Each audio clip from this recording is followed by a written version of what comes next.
કાયદેસરની આવક કરતા વધારે પ્રમાણમાં મિલકતો ધરાવતા સરકારી અધિકારી કર્મચારીઓ સામે એસીબીની ઝુંબેશ।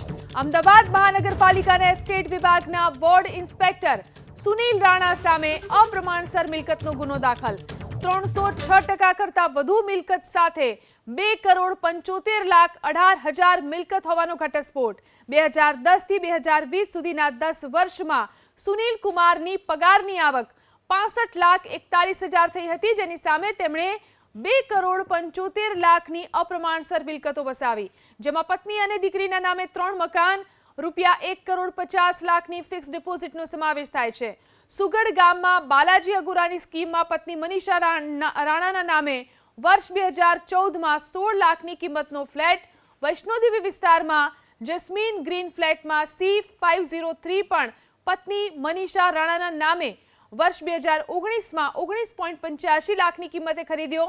આ બધી મિલકતો સુનિલ કુમારની કાયદેસરની આવક કરતા 306.11% વધારે છે। વોર્ડ ઇન્સ્પેક્ટર તેમના વોર્ડમાં થતા ગેરકાયદેસર બાંધકામો અટકાવવા સહિતની ફરજો બજાવવાની હોય છે। આ સાથે જ મનપાના પ્લોટમાં દબાણ ન થાય તેનું પણ મોનિટરિંગ કરવાનું હોય છે। તો અમને કેટલા અમે તો 2 વર્ષથી 1.5 વર્ષથી આવ્યા છે। મીનાબેન ધાણક છે સોની, એ રહે છે, એટલે એ છે ને પતિ છે અને દીકરો વહુ છે। પરિચય કર્યો કે મીનાબેન તમે ક્યાંના છો? તો અમે રાજકોટના જ છીએ। અમદાવાદ કોર્પોરેશનના લાંચિયા અધિકારી સુનિલ રાણા સામે એસીબીમાં ફરિયાદ નોંધાઈ છે અને ફરિયાદની અંદર લખવામાં આવ્યું છે કે તેના પગાર કરતા વધારે સંપત્તિ તેમની પાસે છે। સુનિલ રાણાની જે સંપત્તિઓ છે તે પૈકીની એક ગાંધીનગર નજીક આવેલા સુગડમાં શ્રી બાલાજી અગોરા રેસિડેન્શિયલ સ્કીમની અંદર પણ એક તેની સંપત્તિ આવેલી છે, દર્શાવવાનો પ્રયાસ કરી રહ્યા છીએ।